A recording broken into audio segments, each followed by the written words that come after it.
جو رسول کریم صلی اللہ علیہ وآلہ وسلم لائے تھے، اور یہ مجاہدین انسانیت کی نجات کے لیے اللہ کا یہ پیغام زمین کے گوشے گوشے تک پہنچانے کے لیے صحرا کی آگ میں سے گزر رہے تھے۔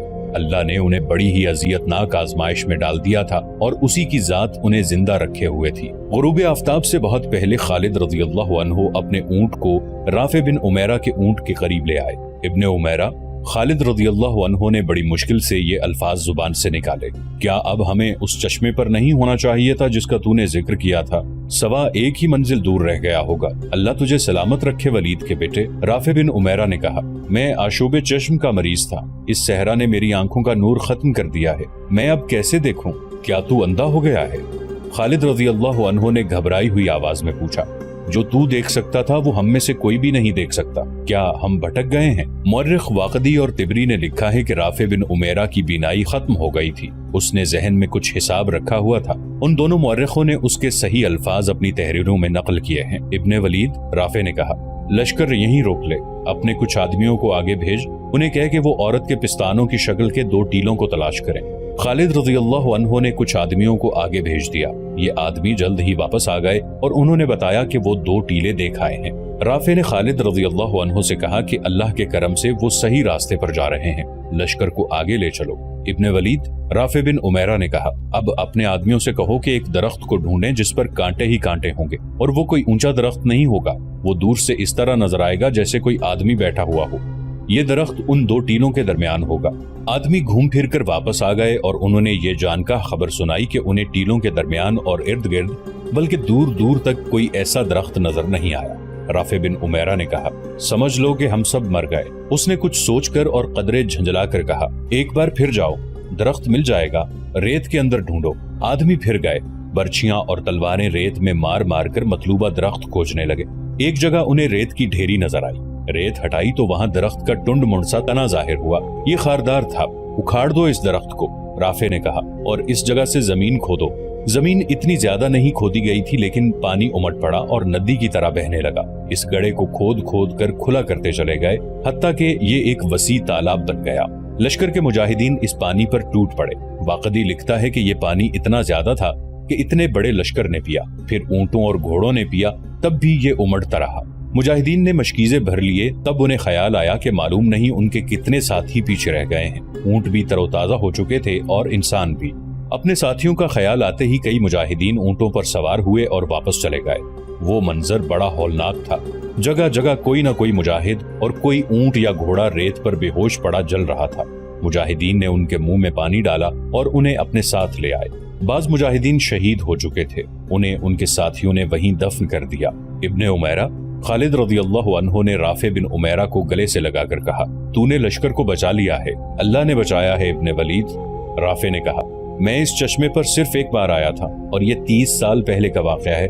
میں اس وقت کم سن لڑکا تھا اور میرا باپ مجھے اپنے ساتھ لایا تھا۔ اس چشمے کو اب ریت نے چھپا لیا تھا لیکن مجھے یقین تھا کہ یہاں چشمہ موجود ہے، یہ اللہ کا خاص کرم ہے کہ چشمہ موجود تھا۔ ان مجاہدین کی مہم اس سفر پر ختم نہیں ہو گئی تھی، یہ تو آزمائش کی ایک کڑی تھی جس میں سے وہ گزر آئے تھے۔ ان کا اصل امتحان ابھی باقی تھا۔ شام کی سرحد تک پہنچنے کے لیے ابھی 2 منزلیں باقی تھیں لیکن وہ کٹھن نہیں تھی۔ اصل مشکل یہ تھی کہ رومی ان کے مقابلے کے لیے اور انہیں شام کی سرحدوں سے دور ہی ختم کرنے کے لیے اتنی زیادہ فوج اکٹھی کر رہے تھے جس کے مقابلے میں مسلمانوں کی یہ نفری کوئی حیثیت ہی نہیں رکھتی تھی۔ اسلامی فوج کی نفری تو پہلے ہی کم تھی اور خالد رضی اللہ عنہ 9000 نفری کی جو کمک لے کر گئے تھے اس کے ہر فرد کو بالکل خشک اور ناقابل برداشت حد سے بھی زیادہ گرم صحرا نے 5 دنوں میں چوس لیا تھا۔ ان کے جسموں میں دمخم ختم ہو چکا تھا، ان میں کچھ تو شہید ہو گئے تھے اور کچھ ایسے تھے جن پر صحرا نے بہت برا اثر کیا، وہ 8-10 دنوں کے لیے بیکار ہو گئے تھے۔ باقی نفری کو بھی 2-3 دن آرام کی ضرورت تھی لیکن احوال و قوائف ایسے تھے کہ انہیں آرام کی مہلت نہیں مل سکتی تھی۔ دشمن بیدار اور تیار تھا اور یہ بڑا ہی طاقتور دشمن تھا۔ اس وقت کے ملک شام پر رومی حکمران تھے اور ان کی فوج اس دور کی مشہور طاقتور اور مضبوط فوج تھی۔ اس دور میں 2 ہی شاہی فوجیں مشہور تھیں، ایک فارس کی فوج اور دوسری رومیوں کی۔ دور دور تک ان دونوں فوجوں کی دھاک بیٹھی ہوئی تھی۔ نفری زیادہ ہونے کے علاوہ ان کے ہتھیار برتر تھے۔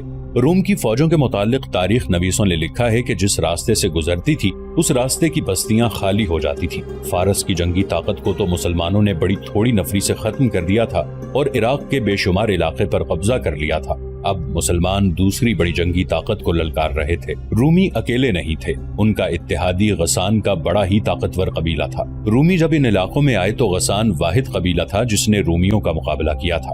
یہ مقابلہ چند دنوں یا مہینوں پر ختم نہیں ہو گیا تھا، بلکہ غسانی بڑی لمبی مدت تک لڑتے رہے تھے۔ رومیوں نے شام کے وسیع علاقے پر قبضہ کر لیا تو بھی غسانی لڑتے رہے۔ وہ رومی فوج کی سرحدی چوکیوں پر شب خون مارتے رہتے اور کبھی رومیوں کے مقبوضہ علاقے میں دور اندر جا کر بھی حملے کرتے رہتے۔ غسانی اور رومیوں کی یہ جنگ نسل در نسل چلتی رہی۔ آخر رومیوں کو تسلیم کرنا پڑا کہ غسانی ایک قبیلہ نہیں قوم ہیں اور انہیں تہ تیغ نہیں کیا جا سکتا۔ چنانچہ رومیوں نے غسانیوں کی الگ قومی حیثیت تسلیم کر لی اور انہیں شام کا کچھ علاقہ دے کر انہیں اس طرح کی خود مختاری دے دی کہ ان کا اپنا بادشاہ ہوگا اور وہ کسی حد تک روم کے بادشاہ کے ماتحت ہوگا۔ یہ بڑا پرانا واقعہ ہے۔ وقت گزرنے کے ساتھ غسانی قبیلہ ایسی صورت اختیار کر گیا کہ اس کے شاہی خاندان کو روم کا شاہی خاندان سمجھا جانے لگا۔ آج کے اردن اور جنوبی شام پر غسانیوں کی حکمرانی تھی۔ یہ بھی رومیوں کی طرح ایک بادشاہی تھی جس کی فوج منظم اور طاقتور تھی اور اسے ہتھیاروں کے معاملے میں بھی برتری حاصل تھی۔ اس بادشاہی کا پایہ تخت بصرہ تھا۔ مسلمان رومیوں اور غسانیوں کو للکار کر بہت بڑا خطرہ مول لے رہے تھے۔ جنگ کا یہ دستور ہے کہ حملہ آور فوج کی نفری اس ملک کی فوج سے 3 گنا نہ ہو تو دگنی ضرور ہونی چاہیے، کیونکہ جس فوج پر حملہ کیا جاتا ہے وہ قلعہ بند ہوتی ہے اور وہ تازہ دم بھی ہوتی ہے۔ حملہ آور فوج بڑا لمبا سفر کر کے آتی ہے، اس لیے وہ تازہ دم نہیں ہوتی۔